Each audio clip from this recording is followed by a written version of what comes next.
இந்த வக்ஃப் வாரிய திருத்த சட்டமன்றை திரும்ப பெற வலியுறுத்தி ஒரு தீர்மானத்தை கொண்டு வந்து இங்கு எல்லா கட்சியினுடைய சார்பில் அந்தந்த கட்சியினுடைய தலைவர்கள் உறுப்பினர்கள் பிஜேபி தவிர அவர் வெளிநடப்பு செய்திருக்கிறார்கள்.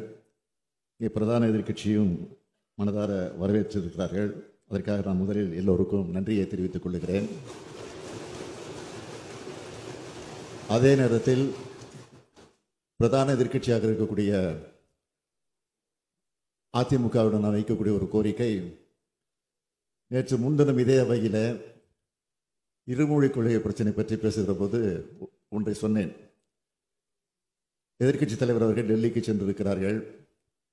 எனக்கு செய்தி கிடைத்திருக்கிறது, யாரை சந்திக்கப் போகிறார் இன்னும் அந்த செய்தியும் கிடைத்திருக்குன்னு சொன்னேன். ஆனால் டெல்லியில் இறங்கிய பிறகு அவர் செய்தியாளர்களை பேசுகிற போது நான் இங்கே அவையில் பேசியதை கேட்டிருக்கிறார்கள் நிருபர்கள்.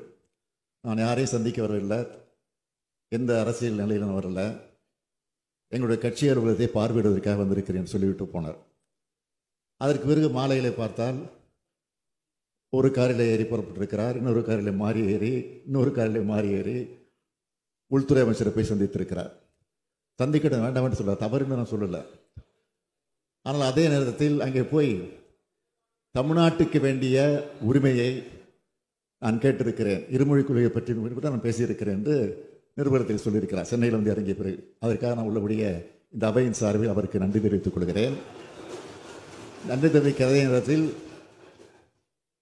எப்படி இருமொழி கொள்கையை பற்றி வலியுறுத்தி இருந்திருக்கேன்னு சொன்னாரோ, அதேபோல் இந்த பிரச்சனையும் அடுத்த முறை டெல்லிக்கு செல்கிற போது அவர் வலியுறுத்த வேண்டும் என்ற அந்த வேண்டுகோளை வைத்து என் உரையை நிறைவு செய்கிறேன். வணக்கம். மாண்புமிகு முதலமைச்சர் அவர்களின் தீர்மானம் பேரவையின் முடிவுக்கு விடப்படுகிறது.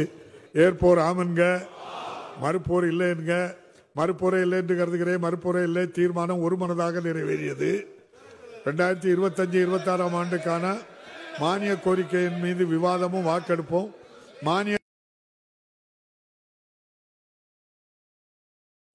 மாண்புமிகு முதலமைச்சர் அவர்கள்.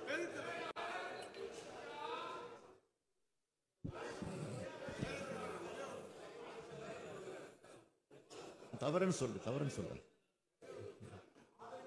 மாண்புமிகு பேரவைத் தலைவர் அவர்களே, மாண்புமிகு துணை முதலமைச்சர் அவர்கள் நேற்றைக்கு உடல்நலக் குறைவோடு பேரவைக்கு வருகை தந்திருந்தார். இன்றைக்கு கடுமையாக உடல்நலம் பாதிக்கப்பட்டு மருத்துவர்கள் கட்டாய ஓய்வெடுக்க அறிவுரை வழங்கியுள்ளனர். எனவே நான் மானிய கோரிக்கையை நான் இங்கே முன்வைக்க கடமைப்பட்டிருக்கிறேன். திட்டம், வளர்ச்சி மற்றும் சிறப்பு முயற்சிகள் துறை பற்றிய மானிய கோரிக்கை எண் 36 கீழ் வருவாய் கணக்கில் ரூபாய் 349 கோடியே 77,90,000, மூலதன கணக்கில் ரூபாய் 99 கோடியே 25,01,000 மற்றும் கடன் கணக்கில் ரூபாய் 1 கோடி ஆகியவற்றுக்கு மேற்படாத தொகைகள் அவைக்கு அரசுக்கு வழங்கப்பட வேண்டும் என கோருகிறேன். வெற்றி தீர்மானங்கள் பணிதல். மாண்புமிகு உறுப்பினர்கள்